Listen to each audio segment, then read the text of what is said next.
하나님의 의가 여러분들 가운데 함께 하시기를 주님의 이름으로 축원합니다.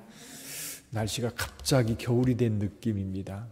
그 여름에 무더위는 없었지만 여름이 끝난 것 같지도 않은데 벌써 가을을 지나 겨울이 온 느낌? 건강 조심하시기 바랍니다. 지금 에레미야를 통해서 주변 나라들, 애굽, 블레셋, 모압, 그리고 모압이라는 나라가 이스라엘에서 보면 요르단강이 있는데 요르단 동편 중앙부에 있습니다. 사해바다가 남부로 길게 한 80km 정도 이어지고 있는데 사해바다 동쪽 편이 모압이라고 보면 됩니다. 이게 모압 바로 위가 암몬이죠. 암몬. 그리고 암몬 바로 밑에가 에돔입니다. 에돔. 그리고 이제 암몬 위가 다메섹이고 에돔 밑으로 여기 게달이라든지 또는 하솔이라는 그런 나라들이 있고요. 저 북쪽으로 바벨론 동편으로 여기 나오는 엘람이라고 하는 나라가 나옵니다. 그러니까 유다를 중심으로 해서 유다 주변에 있는 모든 나라, 멀리는 엘람, 그리고 바벨론에 대해서는 51장에서 심판에 대한 이야기가 나오고요. 남쪽으로는 저 애굽, 그리고 게달 그러면 게달의 장막, 그래서 아가서에 등장하는 그런 나라지요. 그 주변의 모든 나라를 향한 하나님의 심판이 선언되고 있습니다. 그래서 계속해서 반복되는 말씀 가운데 한 가지가 뭐냐면 여호와께서 이와 같이 말씀하시되, 예를 들면 오늘 1절에 보면 암몬 자손에 대한 말씀이라 여호와께서 이와 같이 말씀하시되, 또 7절 같은 경우 에돔에 대한 말씀이라 만군의 여호와께서 이와 같이 말씀하시되, 그러면서 우리 여호와 하나님께서 이 말씀들을 선포하고 있다는 것을 먼저 말씀해 주고 있습니다. 그러면 이 주변 나라들을 향한 하나님의 말씀이 선포되고 있는데 결론은 뭐냐면 주변 나라들을 향한 하나님의 심판입니다. 하나님의 재난이 그들에게 임하게 되는데 그 재난은 다양한 형태로 나타날 텐데 대부분은 전쟁으로 지금 재난이 닥치고 있습니다. 여기 암몬이나 에돔, 또 다메섹, 게달, 하솔, 엘람 이런 나라들, 또 앞부분에 있는 애굽이라든지 블레셋 또는 모압, 모든 나라가 마찬가지입니다.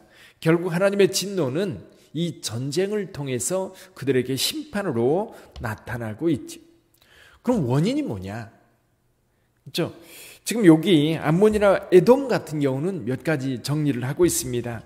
암몬 같은 경우를 보면요, 암몬이 이제 사해바다 동편은 모압이라고 한다면 요르단강 동편은 암몬이 자리를 잡고 있는데, 이게 암몬의 죄 가운데 한 가지가 뭐냐면 북이스라엘이 멸망했을 때입니다. 모압 지역에는 루벤 지파가 살고 있었고요. 지금 여기 암몬 지파 서쪽 편으로는 갓 지파가 살고 있었어요. 근데 북이스라엘이 아수르에게 멸망을 당할 때 갓 지파가 살던 땅, 슬그머니 누가 들어왔어요? 여기 암몬 지파, 암몬 자손들이 들어와서 이 갓 자손들이 살고 있던 이스라엘 땅을 점령해서 거기에 머물러 살고 있는 내용이 1절에 나옵니다. 여기 보면 이스라엘이 자식이 없느냐, 상속자가 없느냐, 말감이 갓을 점령하여, 이 말감은 이 암몬 자손의 암몬 백성들의 신입니다. 말감은 암몬의 그 주신이죠. 여기 말감이 갓을 점령하여 그 백성이 그 성읍에 사는 것은 어찌됨이냐. 슬그머니 들어와서 이스라엘 땅을 점령하고 거기를 자기 땅처럼 여기면서 살고 있는 모습을 볼 것이죠. 그래서 그들에게 하나님의 심판이 선언되는데 2절 같이 한번 읽어보죠. 같이 읽어봅니다. 여호와의 말씀이니라. 그러므로 보라, 날이 이르리니 내가 전쟁 소리로 암몬 자손의 라빠에 들리게 할 것이라. 라빠는 폐허더미 언덕이 되겠고 그 마을들은 불에 탈 것이며 그때에 이스라엘은 자기를 점령하였던 자를 점령하리라. 여호와의 말씀이니라. 여기 라빠가 어디냐면요, 지금 요르단의 수도 암만입니다. 암만. 이 라빠는 원래 야복강 상류, 야복강 제일 끝에 위치해 있는데 여기는 이 암만은 이 야복강물을 끌어들여서 이 도시는 산 위에 있는 동네임에도 불구하고 물이 풍부하다고 합니다. 그래서 이 라빠는 물의 도시다, 이렇게 별명이 지어진 곳. 그리고 천연의 요새, 이 중동 지역은 이 전쟁이 많은 지역이기 때문에요, 도시가 어디에 형성되느냐 하면 두 가지 조건이 갖추어져야 돼요. 하나는 물이고요, 또 한 가지는 뭐냐면 요새가 돼야 돼요. 예를 들면 예루살렘 같은 경우도 요새 중에 요새입니다. 이게 전쟁이 났을 때에 그 요새에 숨어들면 점령하기가 참 어려운 거예요. 라빠도 마찬가지였습니다. 근데 그 라빠가 지금 점령을 당하고 있고, 그리고 여기 그 라빠가 전쟁으로 인하여 불탈 것이라고 하나님께서 선언하고 계십니다.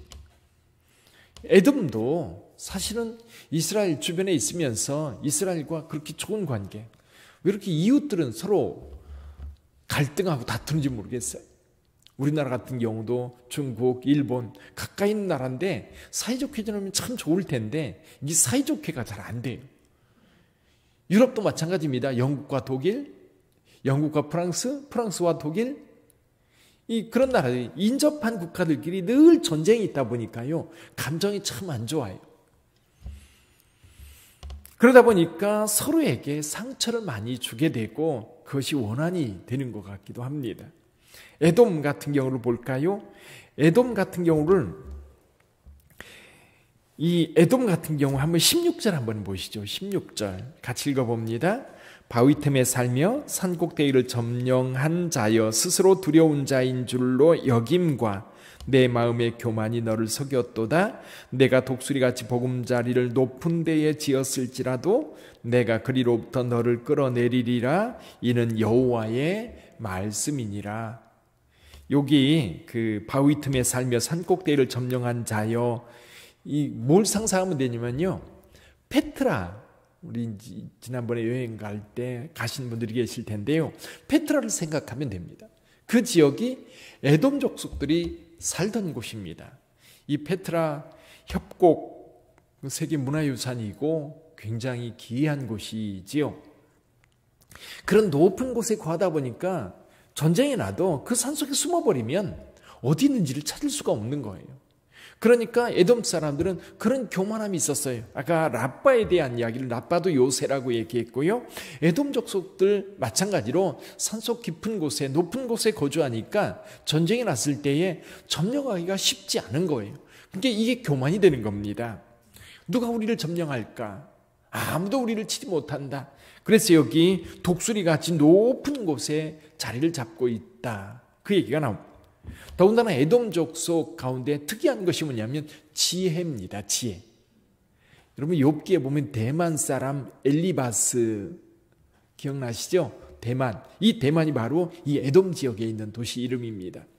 여기 한번 볼까요? 7절 한번 볼까요? 7절. 에돔에 대한 말씀이라. 만군의 여호와께서 이와 같이 말씀하시되 대만에 다시는 지혜가 없게 되었느냐? 명철한 자에게 책략이 끊어졌느냐? 그들의 지혜가 없어졌느냐? 이들은 나름대로 지혜가 있고 똑똑하고 능력이 있다고 그렇게 자부하는 사람들이었던 거예요. 이 욥의 시대 때부터 이 에돔 지역은 나름대로 그들이 지혜를 가지고 살아가고 있고 주변 나라들을 가르칠 수 있는 그런 능력이 있는, 근데 이제 심판의 때가 되니까요, 그런 지혜도 다 무용지물이 되고, 그리고 산꼭대기에 머물러도 그 다 무의미한 것이 되어버려요. 그러면 여기 나중에 이 다메섹이라든지 게달, 하솔, 엘람 모두 마찬가지입니다. 그러면 여기서 그들이 하나님 앞에 심판을 당하는 이유를 가만히 살펴보면 제일 중요한 게 뭐냐면 교만이에요. 교만. 그들은 뭔가 나름대로 뭔가를 가지고 있어요. 뭔가를 소유하고 있어요. 그것이 재물이든 무역을 통해서 벌어들이는 돈이든 아니면 강력한 군사력이든 아니면 천연의 요새를 가지고 있어서 누구도 그들을 점령하지 못한다고 하는 그런 마음들이 있었던 거예요. 이런 교만함이 여러분 결국 하나님을 무시하고 또 이웃나라 유다를 점령하거나 괴롭히는 그런 나라로 발전하게 되는 거예요. 그래서 어쨌거나요, 하나님 보시기에 하나님의 심판의 1호 대상이 누구냐면 교만이에요. 교만. 교만한 자들. 왜 교만합니까? 교만하다는 얘기는 뭔가를 쥐고 있다는 거예요. 뭔가를 가지고 있다는 거예요. 뭔가 기댈 게 있다는 거예요. 근데 그 기댈 거는 사실은 굉장히 유한한 겁니다. 한때는 힘이 될 수 있지만 그것이 영원한 것이 아니에요. 금방 무너질 것이고 그것은 안개처럼 사라져버릴 거예요. 우리가 물을 움켜잡으면 다 빠져나가듯이 이 재물도, 우리가 가지고 있는 능력도, 군사력도, 우리가 살고 있는 그 지역도 다 사라질 수밖에 없는 겁니다. 그래서 우리 하나님 앞에서는 겸손한 것이 중요합니다. 저와 여러분들 늘 겸손하시기를 주님의 이름으로 축원합니다. 이 겸손함은 여호와 하나님을 인정하게 됩니다. 그래서 주변 나라들은 교만하니까 하나님을 인정하지 않고 유다를 멸시하고 유다를 통해 선포되는 여호와 하나님의 말씀을 귀 기울여 듣지 않습니다. 그러나 이 선지자들을 통해서 선포된 이 말씀들은 그들의 역사 속에서도 다 이루어져요. 또 한 가지 오늘 본문의 말씀을 통해서 주변 나라들에 대한 하나님의 심판이 선언되고 있는데 그 핵심은 뭐냐면 이 주변 나라들의 주권도 누가 가지고 있다? 여호와 하나님께 있다는 겁니다.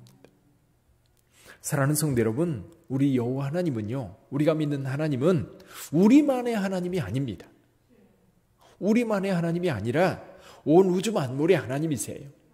세상은 그걸 인정하든 안 하든 여호와 하나님은 그들의 주권자고 그들을 이끄는 분이에요. 하나님의 심판이 그들에게 임합니다. 하나님의 축복도 그들에게 임합니다. 그래서 저와 여러분들이 세상을 살아가면서 하나님을 의지하고 하나님을 믿고 하나님의 섭리 가운데 살아가고 있는 자가 복이 있는 겁니다. 사람들은 그런 것 같아요. 늘 뭔가 좀 있으면 그걸 가지고 우쭐해하고 그것도 사라져버리면 또 절망하고 낙심하고 좌절하고 그게 인생인 거지. 그러나 영원하신 하나님을 의지하는 자들은 변함이 없는 줄 믿습니다. 내가 조금 힘들어도 그 하나님이 계시기에 또 내가 조금 잘 돼도 우리 하나님의 능력 안에서 하나님이 주신 축복이기에 교만하지 않아요. 겸손하게 그걸 가지고 하나님의 나라와 하나님의 영광을 위하여 쓸 수 있는 겁니다. 사랑하는 성도 여러분, 그래서 우주 만물을 통치하시는 그 하나님의 섭리, 그 통치 앞에 겸손하게 그 통치를 받으며 그분을 또 기대어 사는 저와 여러분들이 되기를 주님의 이름으로 축원합니다. 주변 나라들이 뭐라고 하든지, 주변에 하나님을 믿지 않는 자들이 뭐라 얘기하든지, 요즘에는 그 무신론 시대라고 얘기하잖아요. 좀 똑똑하다고 말하는 사람들은 신이 어디 있느냐, 신이 만들어졌다, 그런 얘기하면서 신을 멸시하지만 그들이 정작 위기를 당하고 어려움을 당할 때 하나님을 찾을 수밖에 없는 거예요. 니체가 그랬어요. 니체가. 자라투스트라는 이렇게 말했다라고 하는 그의 유명한 철학서가 있거든요. 그 책 내용에 그런 얘기가 나옵니다. 신은 죽었다. 하나님은 죽었다는 거예요. 근데 문제가 뭔 줄 아세요? 이 니체가 죽음을 맞이할 때 이야기 들어보면 그는 이 죽음의 공포에서 벗어나지 못하고 얼마나 발버둥을 치는지. 왜냐하면 받아들이지 못하는 거예요. 하나님의 섭리와 하나님의 인도하심에 대한 믿음이 있으면 죽음조차도 우리에게는 그 편안하게 영원으로 우리를 인도하시는 하나님의 섭리에 대한 믿음이 있기 때문에 두려움이 없거든요. 하나님이 없다는 사람들, 그들 나름대로 능력이 잘 사는 것처럼 보이지만 속에는요 굉장한 불안과 두려움들이 가득 차 있는 겁니다. 사랑하는 성도 여러분, 여기 주변 나라들을 향한 하나님의 심판, 결국 모든 나라의 주권이 여호와 하나님께 있다고 하는 것을 선포하는 것. 오늘도 그 하나님 믿고 그 하나님 의지하며 승리하는 여러분 되시기를 주님의 이름으로 축원합니다. 기도하겠습니다.